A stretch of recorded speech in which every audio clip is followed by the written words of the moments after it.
वारेगाव तालुका फुलंब्री जिल्हा संभाजीनगर इथून हा बिझनेस मी रन अप करते। बघा मी पण एक शेतकरीच व्यक्ती आहे।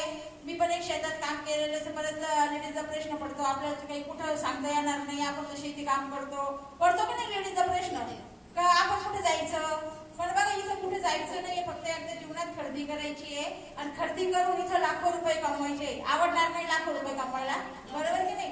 बघा मित्रांनो, माझं पण टेक्सटाईल माझा कुठलाही संबंध नव्हता, फक्त इथं शिकणं खूप गरजेचं आहे, बरोबर की नाही। आता जसं आपण मुलांना शाळेत घालतो सिनियर केजी ज्युनियर केजी, बरोबर की नाही, कशासाठी घालतो आपण शिकण्यासाठी, बरोबर की नाही। तसं पण इथं शिकायचंच आहे आणि हा डाऊट काढून टाका आपण शेतकरी व्यक्ती आपण कसं काही करू शकतो, इथं सगळे लेडीज सक्सेस होऊ शकत्या।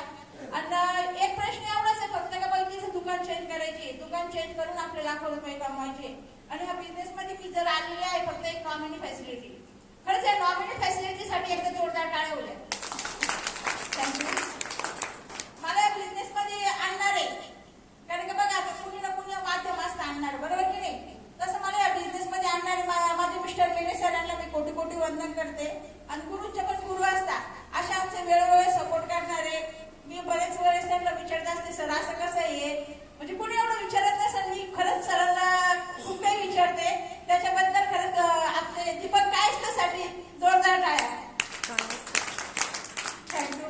परत गुरुचे पण गुरु असते असे आपले नेवर फॅमिली, त्यांना पण कोटी कोटी वंदन करते। काय बोलावते व्यक्तीविषयी आता परत गोव्याला चाललंय फक्त त्या सरांच्या माध्यमातून, नाही ते विमान फक्त आम्ही वरतून बघत होतो, विमानचा आमचा कुठलाही संबंध नव्हता कारण का प्रत्येक लेडीजला वाटतं का शेतकरी व्यक्ती कसं विमानमध्ये जाऊ शकता, बरोबर ना।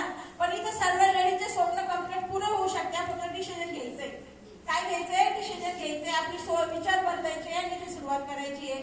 कारण का